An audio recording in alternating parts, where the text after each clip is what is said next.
오늘 말씀의 제목을 따라해 보시기 바랍니다. 모두 하나님이 하셨습니다.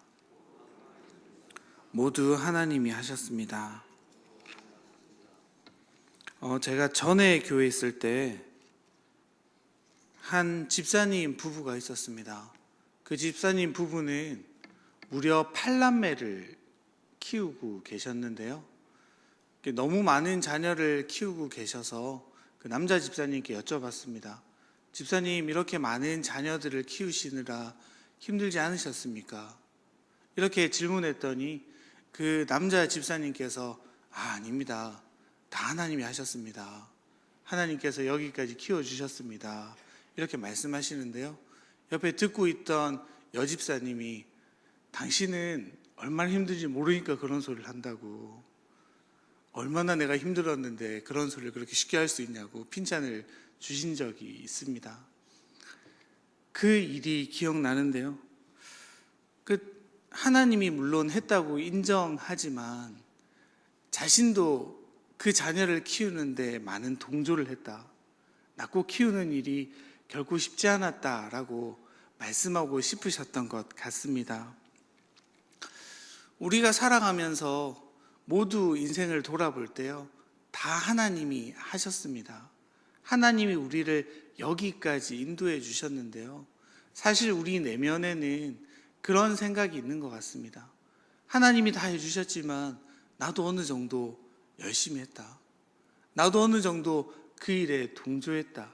그렇기 때문에 내가 여기까지 올 수 있었다. 하나님이 하셨지만 나도 함께 일했다라는 생각이 우리 생각 깊이 내면에 있는 것 같습니다.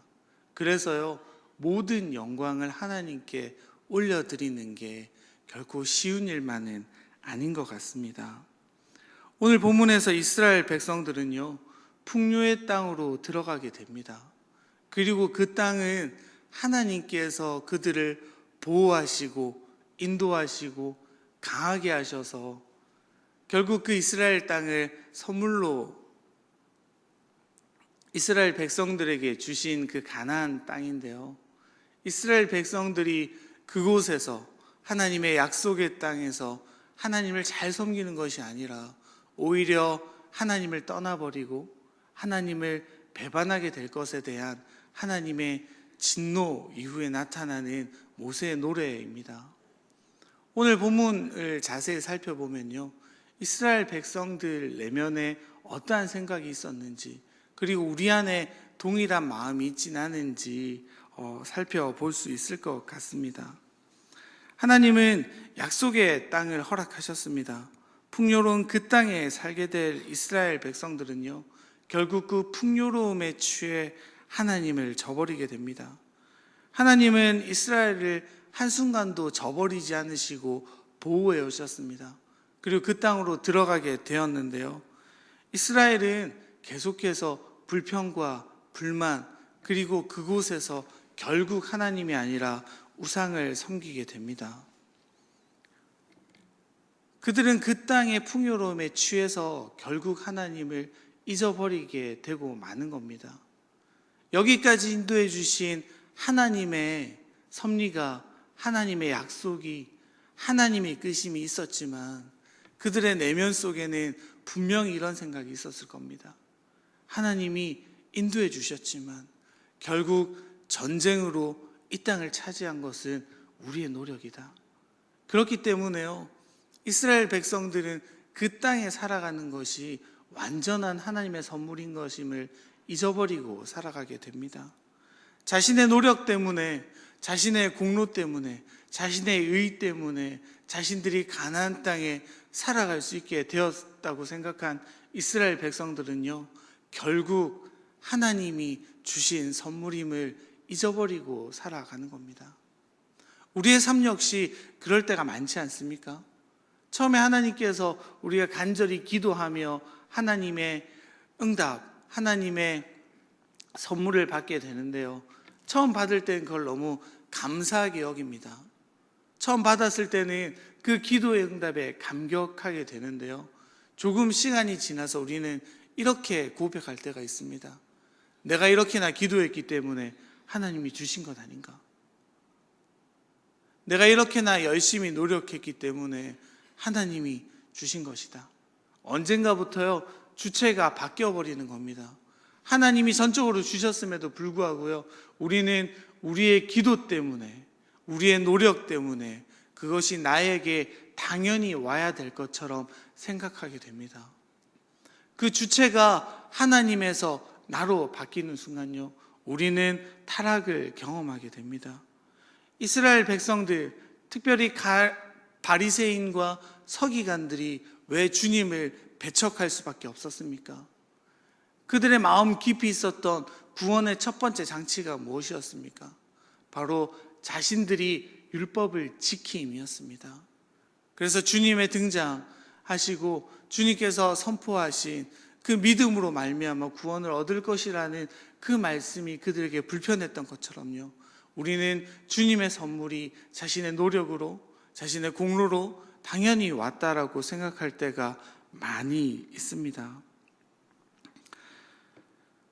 자신의 공로로 여기까지 왔음을 인정한 그들은요, 결국 타락할 수밖에 없습니다.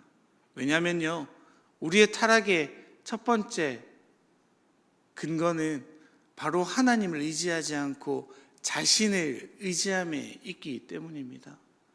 우리의 모든 것, 생명과 우리의 모든 소유와 우리가 살아가는 그 모든 장치들이 하나님으로부터 왔음을 인정하지 않는 것이 우리가 타락하는 첫 번째 문이 되어지는데요, 이스라엘은 그렇게 살아가기로 결정한 겁니다. 그 가나안 땅에서 살아가는 방식, 그 가나안 땅에서 누리고 있는 그 풍요로움이 자신들의 노력 때문이라고 생각하게 됩니다. 그리고 이스라엘의 불순종으로 말미암아 이 가나안에 살아가는 이스라엘 백성들은 결국 하나님의 진노와 심판을 경험하게 되는데요, 이 이스라엘을 심판하는 이방 민족 역시 똑같이 생각하는 겁니다. 자신의 힘 때문에 이스라엘이 정복된다고, 자신의 능력 때문에 이스라엘이 정복된다고 생각하는 겁니다. 그런데 하나님은요, 이 이스라엘 백성을 심판하시는 근저 역시, 주체 역시 하나님 자신이라고 말씀하고 계십니다. 사실요, 이스라엘 백성들이 완전히 진멸되어야 되는 것 같습니다.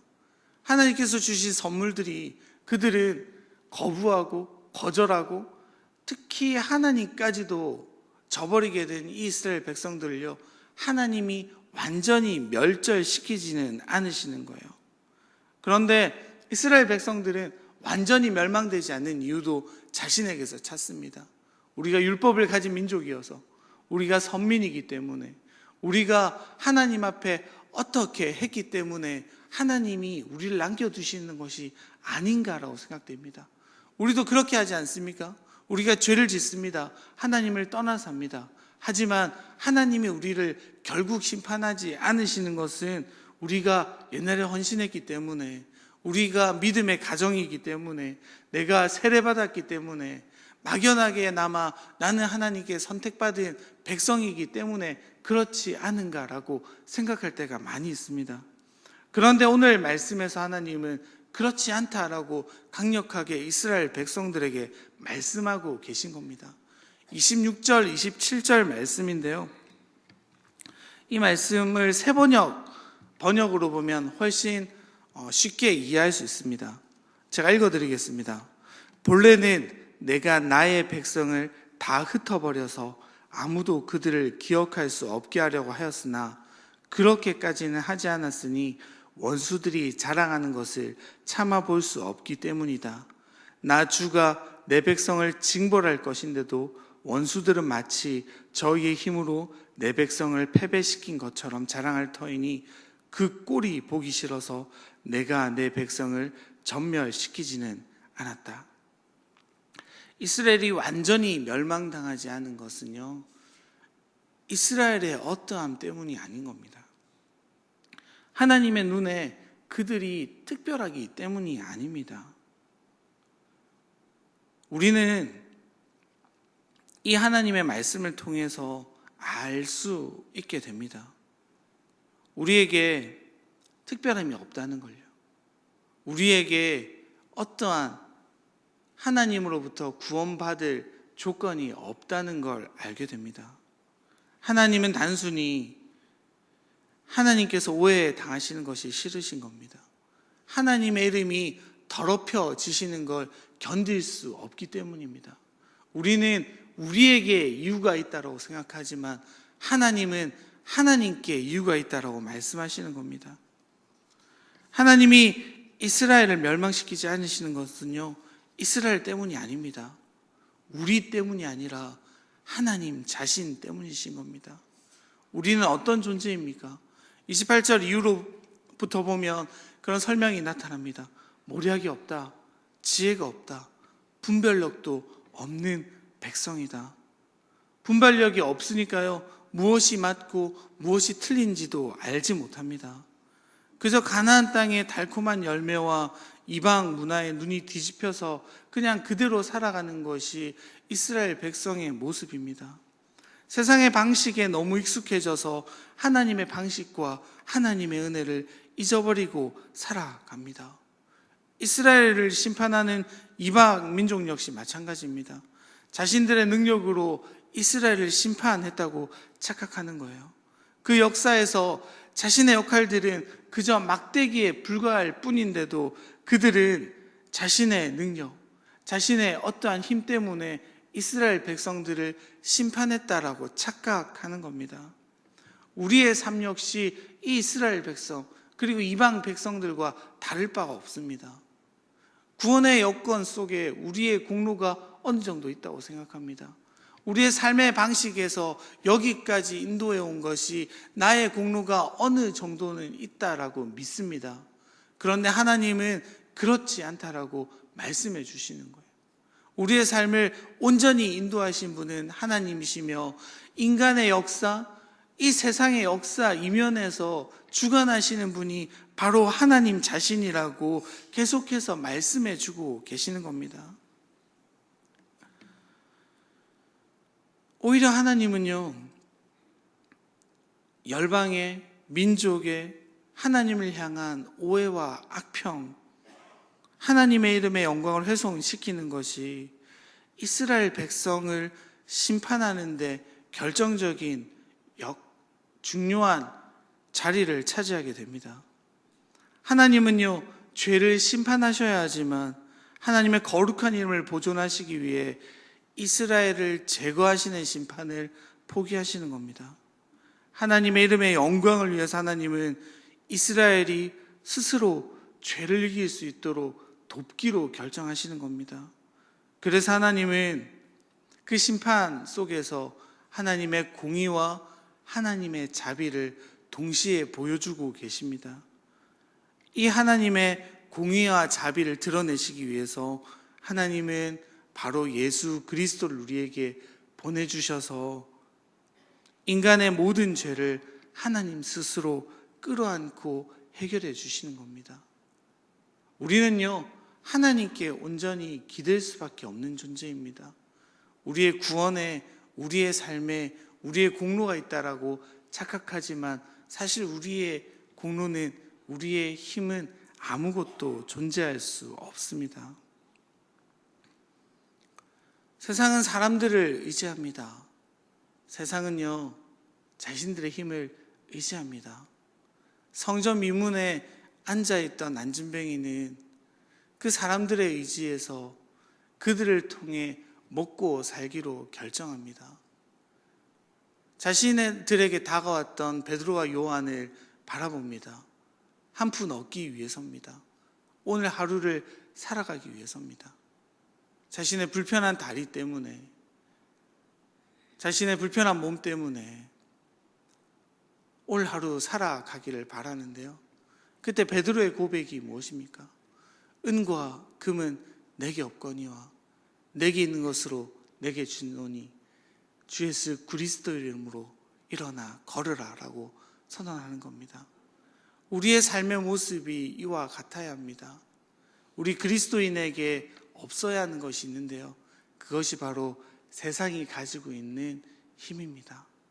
세상이 말하고 있는 자기의 공로입니다. 우리가 내세울 수 있는 것은 예수 그리스도의 은혜, 하나님이 우리를 인도하여 주신 은혜밖에 없음을 고백해야 합니다. 그럴 때 비로소 하나님은 우리의 삶에 깊이 주관하셔서 우리를 온전히 인도하시고 우리에게 하나님의 능력과 은혜를 덧입혀 주실 것입니다. 그러면 우리가 할 수 있는 것이 무엇입니까? 사실 더 없는 겁니다. 우리가 살 길은요, 하나님께 기대는 방법밖에 없습니다. 그리고 우리가 하나님께 기대해 살아갈 때 우리가 할 수 있는 일 역시 아무것도 없습니다. 그저 하나님께 감사, 그리고 하나님을 찬양하는 것만이 우리가 할 수 있는 유일한 방법입니다. 주님께서 여기까지 인도해 주셨습니다. 그리고 주님께서 모두 하셨습니다. 이 고백은요, 우리의 구원의 첫걸음이자 우리의 삶에 살아가는 방식이어야 합니다. 그렇게 살아가지 못했던 이스라엘 백성들은요, 결국 주님 앞에 심판당하게 되는 겁니다. 하나님은 하나님의 이름의 영광을 위해서 우리를 불러주셨습니다. 그리고 그 하나님의 이름의 영광을 위해 우리를 날마다 살아가게 하실 겁니다. 그 하나님이 이끄신 가운데 우리가 온전히 순종하며 그저 따라갈 때 하나님은 우리보다 앞서서 우리를 인도하실 겁니다. 모든 일들을 주님께서 이루어 주실 겁니다. 우리가 우리의 힘으로 무엇인가를 하려고 했을 때마다요, 오히려 우리는 실패할 겁니다. 우리는 넘어질 겁니다. 우리는 하나님을 잊어버리게 될 겁니다. 우리가 할 수 있는 것이 무엇입니까? 아무것도 없습니다. 그저 하나님을 의지하는 것. 여기까지 인도해 주신 하나님께 감사드리는 것밖에 없는 것입니다. 오늘 하루 우리에게 구원을 주시며 우리를 바른 길로 인도하시고 보호하신 하나님께 온전히 감사하며 또 감사할 수 있는 하루를 살아가는 우리 안락교회 성도님들 되시기를 간절히 바랍니다. 오늘 말씀을 놓고 느낀 점을 적어보시고 꼭 해보고 싶은 것 한 가지와 하지 말아야 할 것 한 가지를 적어보십시오. 그런 뒤 말씀대로 사는 하루가 되게 해달라고 기도하는 시간을 갖도록 하겠습니다.